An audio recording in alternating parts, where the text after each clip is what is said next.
Good morning, friends. Hope everybody is safe. Hope everybody is healthy as we find ourselves deep into this quarantine experience here.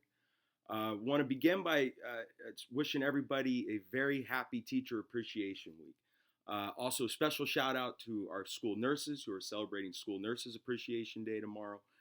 I think what we're seeing is the community is recognizing this entire team of people that make up educators that serve our students have really stepped up during this crisis. And if a recent poll released by the National Education Association shows that 88% of the public supports the work that educators are doing during this time. So, take that to heart and realize that the hard work that you're doing is being recognized by the public that we are serving. So thank you, especially here on this Teacher Appreciation Week.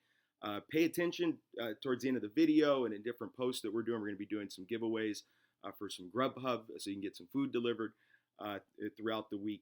But really just want to say thank you. I think, the recognition that you are working hard, that you are doing everything you can to make sure that our students' needs are met. And thank you for that. I want to cover a few things in this video early this week. Probably the major thing I want to discuss is the return to work. It's probably what we are getting the most questions about. There's been a lot of plans and ideas that have been thrown out there. And the thing I've said in the last couple videos is that I think what we need to be prepared for is the fact that things will not look the same. I know that a lot of us are getting our class schedules and we're looking at our class sizes and saying, well, how can this be?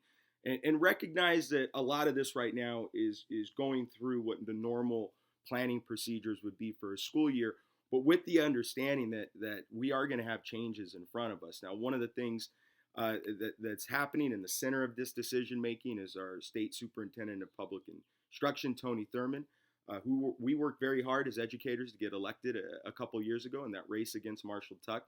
Well, he's put together a task force, and California Teachers Association, our president, our leaders are a central part of that task force when it comes to reopening our schools. Some of the things we've absolutely stated is that schools cannot reopen until it is safe to do so. And that means social distancing, equating to less students on campus at a time. It also means we need to have clear plans in place to address our educators and staff that are in the high risk groups. We need to look at things like childcare issues, school calendar. There's a number of things that are going to have to get worked out, and that's what this task force is doing. We're also have task force at the county level as well, and local CTA presidents are discussing these plans as well. But we are waiting for some additional guidance to come from the state and the county to help us enact some more plans at the local level. One of the things that we would encourage you to do is take a look at the CTA Facebook page, CTA Teaching, Learning, and Life During COVID-19. Go on that. It's a great a central spot for a ton of resources, and a lot of the discussion that's on there right now revolves around the opening of schools. So for those of you that are interested in just staying kind of up to date with the most current information, that CTA Teaching, Learning, and Life During COVID-19 is a fantastic resource for you to go and follow. Now, one of the things we're realizing is that all of these plans are going to mean funding and school funding. And as we are in the midst of talking about the state budget, this is the time where the governor would usually finalize the budget, but we know that's delayed at this point. But we have an ask for you. And what we need right now from CTA members across the state, in fact, educators across the nation, is to call our congressman, okay? Call Gil Cisneros and ask for two asks, okay? There's two different things we're going to need funding for. One is going to be $175 billion that we are asking the federal government for the Education Stabilization Fund, okay? So that's going to be the first ask. We're going to call and ask to support that fund. The second is $2 billion towards the Homework Gap. It's a program to ensure Wi-Fi access for students across the country to make sure that some of this learning divide is closed as best we can as we go forward with distance learning, which could potentially be longer. So if we could call them, put the number right here on the screen, 1-855-977-1770. Okay, that's 977-1770, and that will connect you directly to our member of Congress. Okay, and again, we're asking for a support on $175 billion for the Education Stabilization Fund and $2 billion for the homework gap.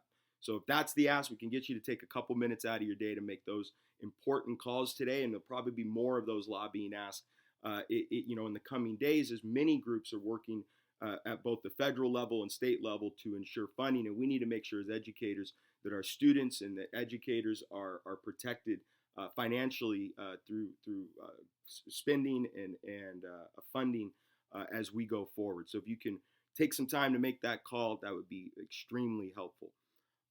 So as we get here towards the end, we wanted to remind you that we do have our workout group that is going strong, and they've been hitting their stride. And since the beginning of this thing, waking up in the mornings and working out a little bit in the afternoon. So we are going to be continuing that. We did cut back on a couple of the classes that didn't have very high attendance.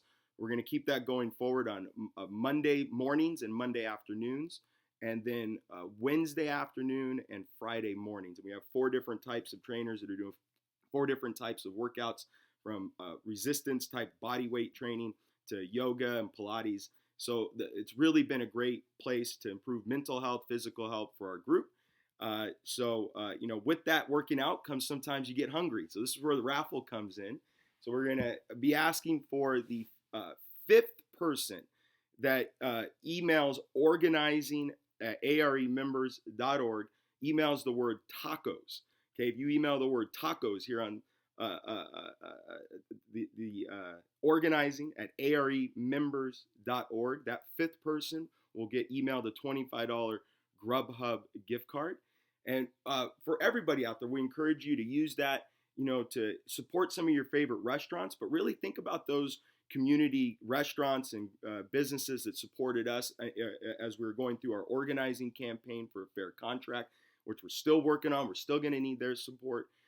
So if you just go to our Facebook page, look up the hashtag ARE in the community, you'll see a list of postings that have different restaurants in the Rowland Heights area. And if you can go and get some to-go food from them, buy a gift card for the future from them that you can use at a later time when they open back up, any of those to show your support, and just let them know that we're thankful for them as educators. This is a very tough time for our local businesses, and we want to be there to support them. Again, hope everybody is safe. Hope everybody's healthy. Look forward for more updates, and keep looking around on our social media and emails for more opportunities to win some of these prizes here during Teacher Appreciation Week. Take care.